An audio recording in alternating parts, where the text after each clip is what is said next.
আল উজুহু one নাজায়ের তথা পবিত্র কোরআনুল কারীমের ভাষাগত অলৌকিকতার বিষয়ে আজকে আমরা মুযাকারা করব আল ইসম শব্দ নিয়ে। আল ইসম শব্দটি পবিত্র কোরআনুল কারীমে 6টি অর্থে ব্যবহৃত হয়েছে।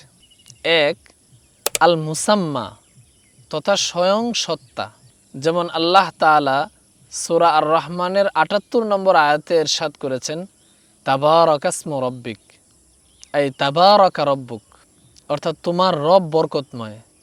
এখানে আল ইসম শব্দটি স্বয়ং আল্লাহ তাআলাকে বুঝিয়েছে।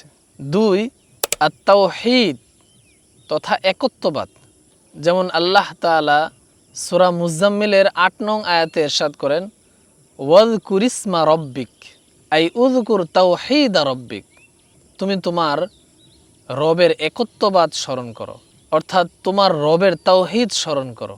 3, আসিফা অর্থাৎ গুণ বা বৈশিষ্ট্য, যেমন আল্লাহ তাআলা সূরা আরাফের 180 নং আয়াতে ইরশাদ করেন, ওয়ালিল্লাহিল আসমাউল হুসনা, আই আসিফাতুল উলা, অর্থাৎ আল্লাহ তাআলার রয়েছে সর্বোত্তম গুণাবলী।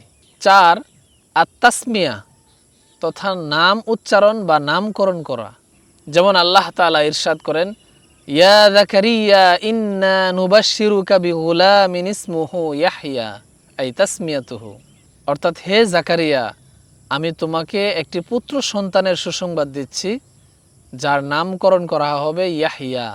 5, আল আসনাম মূর্তি বা উপাস্যদের নাম, যেমন আল্লাহ তাআলা সূরা আন-নাজমের 23 নম্বর আয়াতে ইরশাদ করেন, ইন হিয়া ইল্লা আসমাউন সাম্মাইতুমুহা, ইয়ানি আসনামা, এগুলো কেবল নাম মাত্র, অর্থাৎ তোমরা যে সকল মূর্তির নামকরণ করেছ।